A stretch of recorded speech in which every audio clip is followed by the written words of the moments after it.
estimados amigos, en este día 17 ya, en nuestra práctica de preparación para la consagración a la Santísima Virgen María, y corresponde ya a nuestro día quinto dentro de esta segunda etapa de preparación, vamos a considerar ahora los pecados personales, o sea, nuestros propios pecados. Y esto tiene que llevarnos a nosotros primero a hacer un buen examen de conciencia. El meditar los pecados es meditar el conocimiento de nosotros mismos, porque los pecados nos pertenecen a nosotros. Nos tiene que llevar a hacer un buen examen de conciencia y posiblemente, por supuesto, una buena confesión. Recuerden que la preparación para la consagración a la Virgen implica la vida sacramental y no es sin ella, no está apartado de ella. Entonces, las personas que participan de estas preparaciones ya tienen que ser personas que estén viviendo la vida de gracia, es decir, confesaditos. Si es que se puede recibir la Eucaristía diariamente, mucho mejor.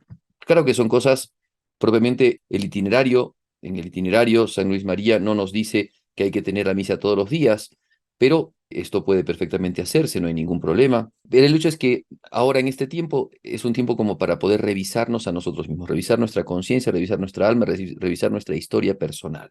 Conocimiento de uno mismo. O sea, se trata de eso, hay que conocerse. Conocemos, por eso hemos ido tratando.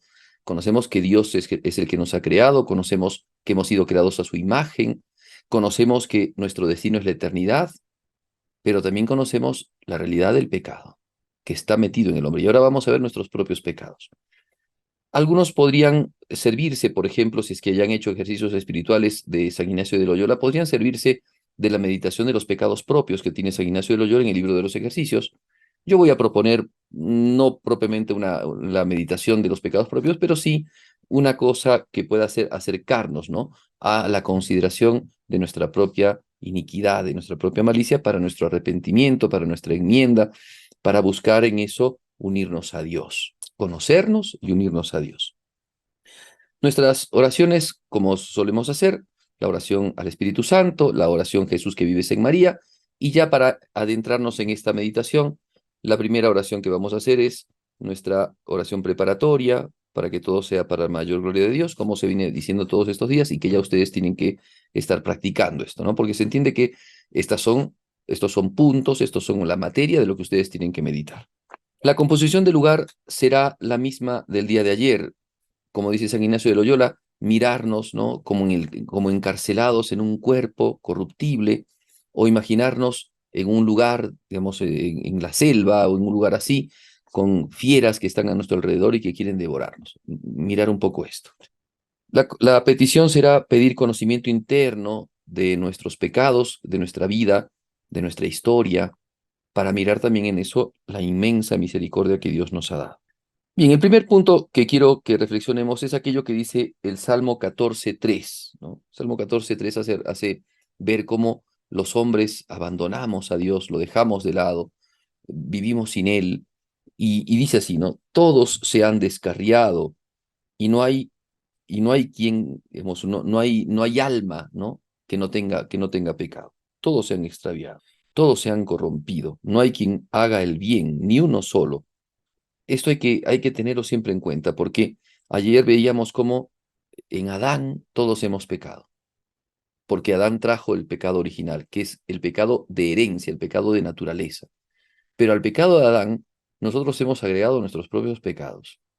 Y siendo que Dios nos ha creado para el bien, sin embargo, nuestra naturaleza, con la inclinación a pecar, y nuestra libertad, porque habíamos hablado ayer acerca de la libertad, nuestra libertad también digamos, la hemos llevado por mal camino y hemos caído en pecado por eso. Entonces, considerar este Salmo, Salmo 14:3, todos se han extraviado y no hay nadie que no esté corrompido, no hay quien haga el bien, ni uno solo. Hay personas que en esto se engañan mucho a sí mismos cuando dicen, yo no tengo pecados. Yo me miro y no tengo pecados. Realmente quien dice esto no se conoce, no se juzga bien. O tal vez no juzga la realidad de los pecados. No juzga qué es pecado y qué no es pecado. Porque en eso también podemos equivocarnos. Hoy día tenemos tanta dificultad de entender las cosas sagradas, de entender la doctrina cristiana, que cualquiera entiende cualquier cosa, ¿no? Entonces piensan que es pecado lo que no es pecado, o que sencillamente es pecado lo que a ellos les parece por una mala formación, por una mala conciencia, les parece que es pecado y no otras cosas. Entonces, hay casos en donde hay personas que creen que solamente los mandamientos son dos, robar o matar. Yo no robo, no mato, no tengo pecados, pero existen muchos más, están los 10 mandamientos, y entre ellos el primero es amar a Dios, amarlo con todo el corazón. Y entonces hay que ver si realmente las cosas las hacemos por amor a Dios o por amor a las cosas, por amor al mundo. Ya hemos visto esto en los primeros días. Entonces ya ahí hay un pecado grande del cual arrepentirnos. Si Dios no es lo más importante de nuestra vida, entonces eso ya se puede considerar que es un pecado, porque Dios tiene que ser lo más importante de nuestras vidas. Si amamos otras cosas que a Dios, eso es pecado. Pero después hay un montón de pecados de omisión. Recuerden ustedes que Jesucristo cuando juzgue dirá, tuve hambre y no me diste de comer, tuve sed y no me diste de beber. O sea, son pecados de omisión. O sea, no solamente es no robar, no matar, sino también es no haber hecho el bien, no haber dado una palabra de aliento a quien lo necesitaba, no haber curado a un enfermo, no haber acompañado a alguien que estaba necesitado de nosotros, no haber dado un buen consejo, no haber tenido entrañas de misericordia, no haber tenido paciencia con el prójimo. Todas estas cosas son pecado. Entonces uno tiene que analizarlas. Por eso se trata, este ejercicio es un ejercicio en el que ustedes van a tener que mirar un poco este asunto. Yo voy dando sencillamente cosas como para que ustedes ya esto lo metan en su corazón y ya en base a eso puedan hacer ese trabajo interno, ¿no? De recordar, arrepentirse y ponerse en la presencia de Dios y por supuesto acercarse al sacramento de la confesión.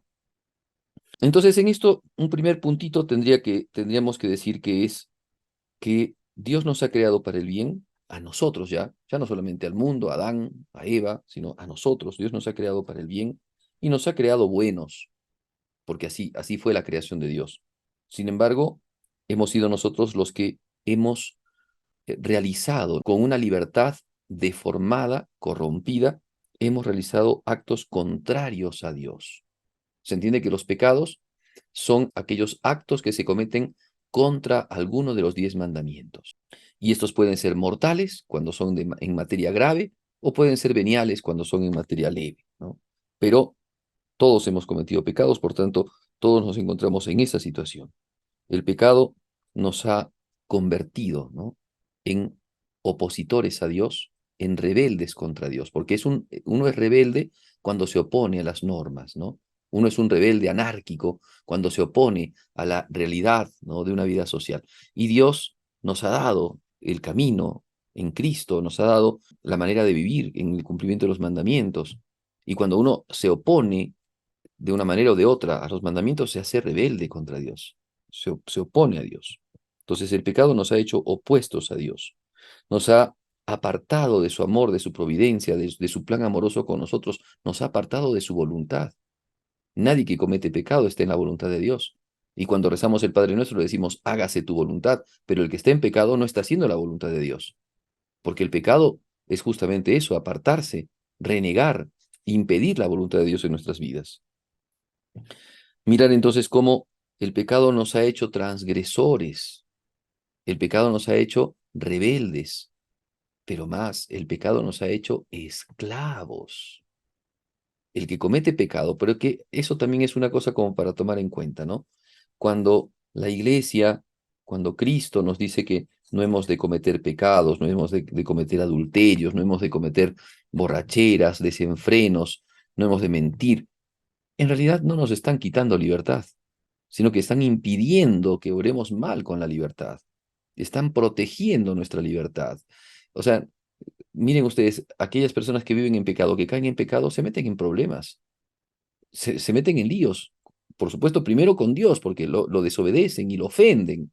Es lo más importante. Pero después también se meten en un montón de líos. ¿Cuántas personas, a consecuencia de su boca floja, de murmuraciones, de chismes que les encanta, ¿no? Tienen la boca caliente y hablan, y hablan, y hablan del prójimo? ¿Cuántas veces se meten en tremendos líos a consecuencia de las cosas que hablan? ¿Cuántas veces nuestras palabras no son prudentes y decimos cosas que no tenemos que decir y hacemos daño o a la persona con la que hablamos o a la persona de la cual hablamos? ¿Cuántas veces nosotros en nuestra vida, a manera de, digamos, de una vida de egoísmo, nos andamos fijando solamente en nosotros y no vemos al prójimo, no nos interesa, no consideramos al prójimo? Tenemos que juzgar esto. El pecado nos hace esclavos de nuestras pasiones. Si mal no estoy, decía San Juan Bosco, ¿no? Nunca, nunca dejaré de arrepentirme de cuando hablé enojado. Nunca. O sea, cuando uno habla apasionado, enojado, va a decir siempre una cosa que no está bien. Las pasiones desordenadas hacen que caigamos fácilmente en pecados. Mirar entonces, ¿no? Mirar nuestros pecados, mirar los pecados que hemos cometido y cómo los pecados han ofendido a Dios. Eso a veces no lo consideramos. Hay personas que solamente dicen, ay, el pecado es algo malo, pero es algo malo principalmente porque ofende a Dios, porque transgrede la ley amorosa de Dios. Muy bien, eso hay que tomarlo muy en cuenta, ¿ya? Muy en cuenta. Muy bien, segundo puntito. El pecado es una mancha que ponemos en el alma. Podríamos también decir así, es una herida, una herida. No solamente a veces hacemos heridas al prójimo, sino también a nuestras propias almas. Y genera un desorden, un gran desorden. Primero un desorden con Dios, porque el pecado nos aleja de Dios. Ayer habíamos visto cómo el pecado es la aversión a Dios, ¿no? Nos aleja de Dios, nos opone a Dios, nos pone de enemigos de Dios, porque enemigo es aquel que hace mal. Por eso nos pone de enemigos. Y nosotros cuando obramos el pecado, obramos contra Dios, obramos el mal.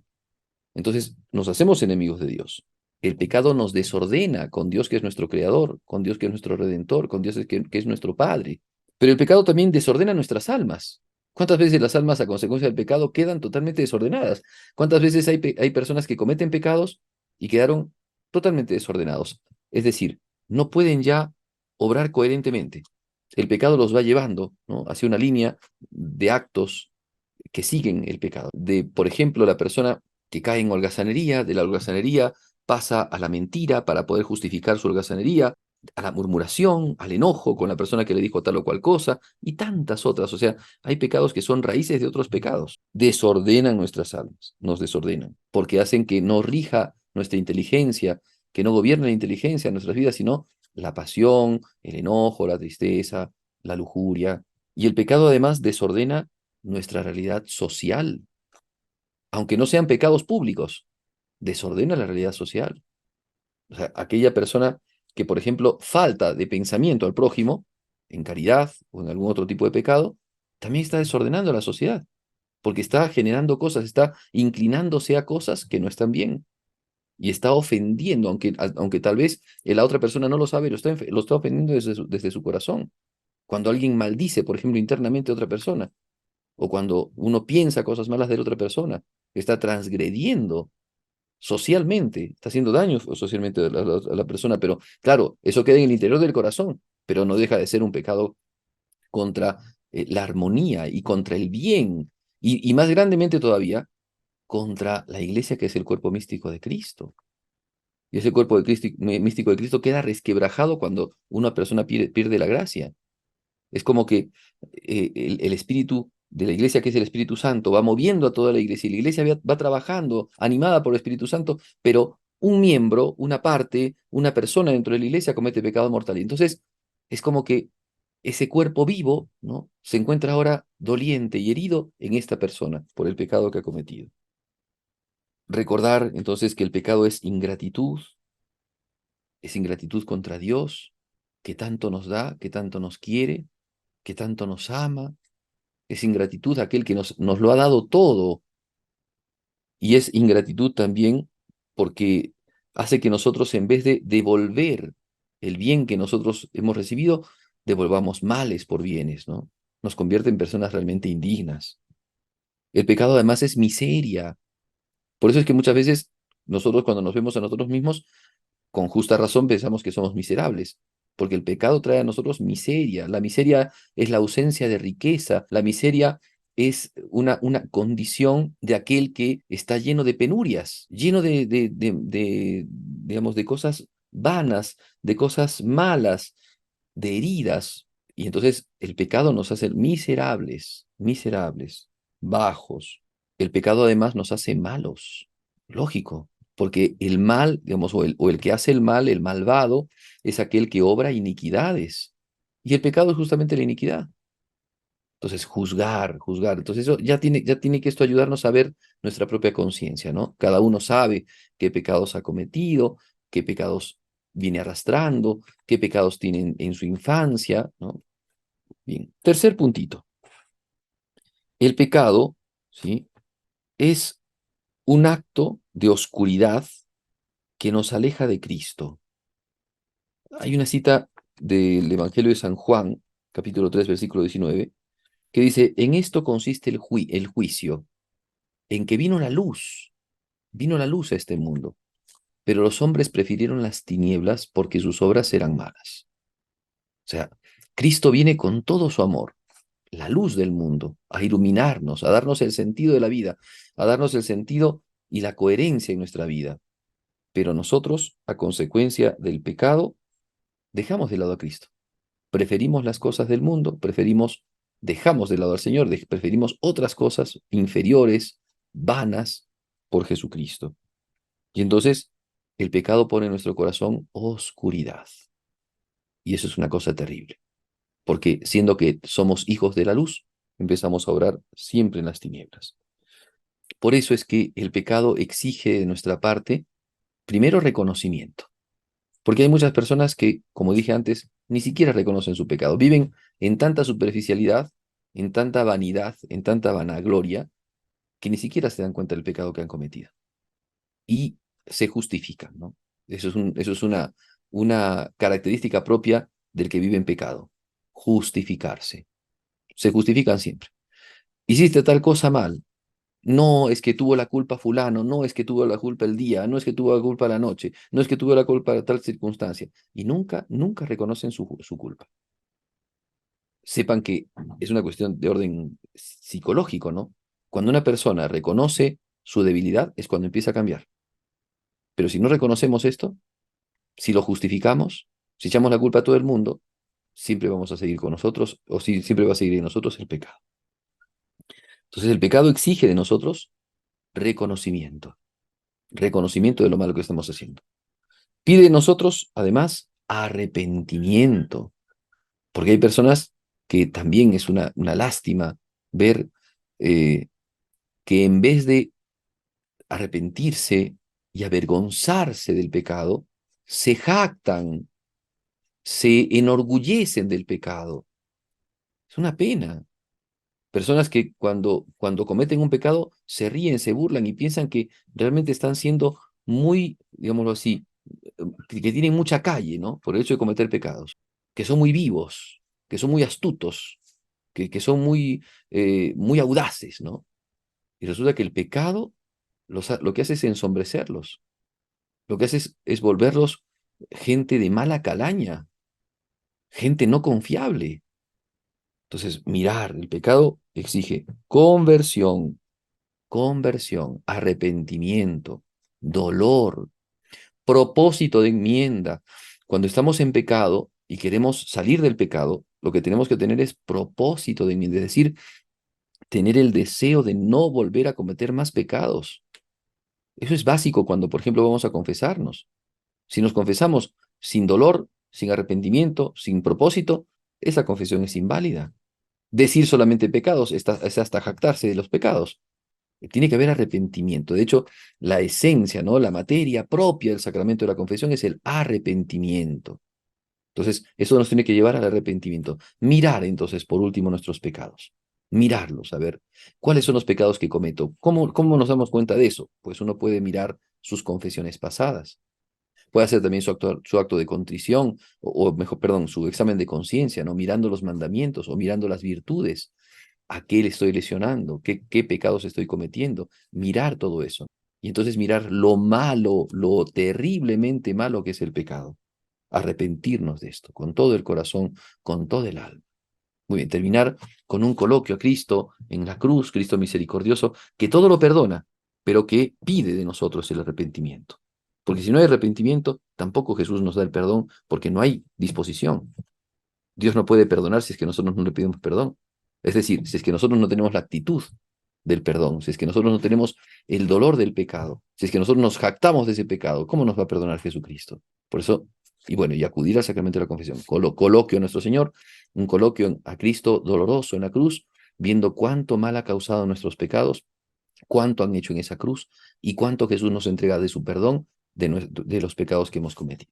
terminar, si es que conocen la oración del alma de Cristo, terminar con una oración del alma de Cristo y después la oración del acordaos a la Virgen y el Ave María Estela. Hasta el día de mañana.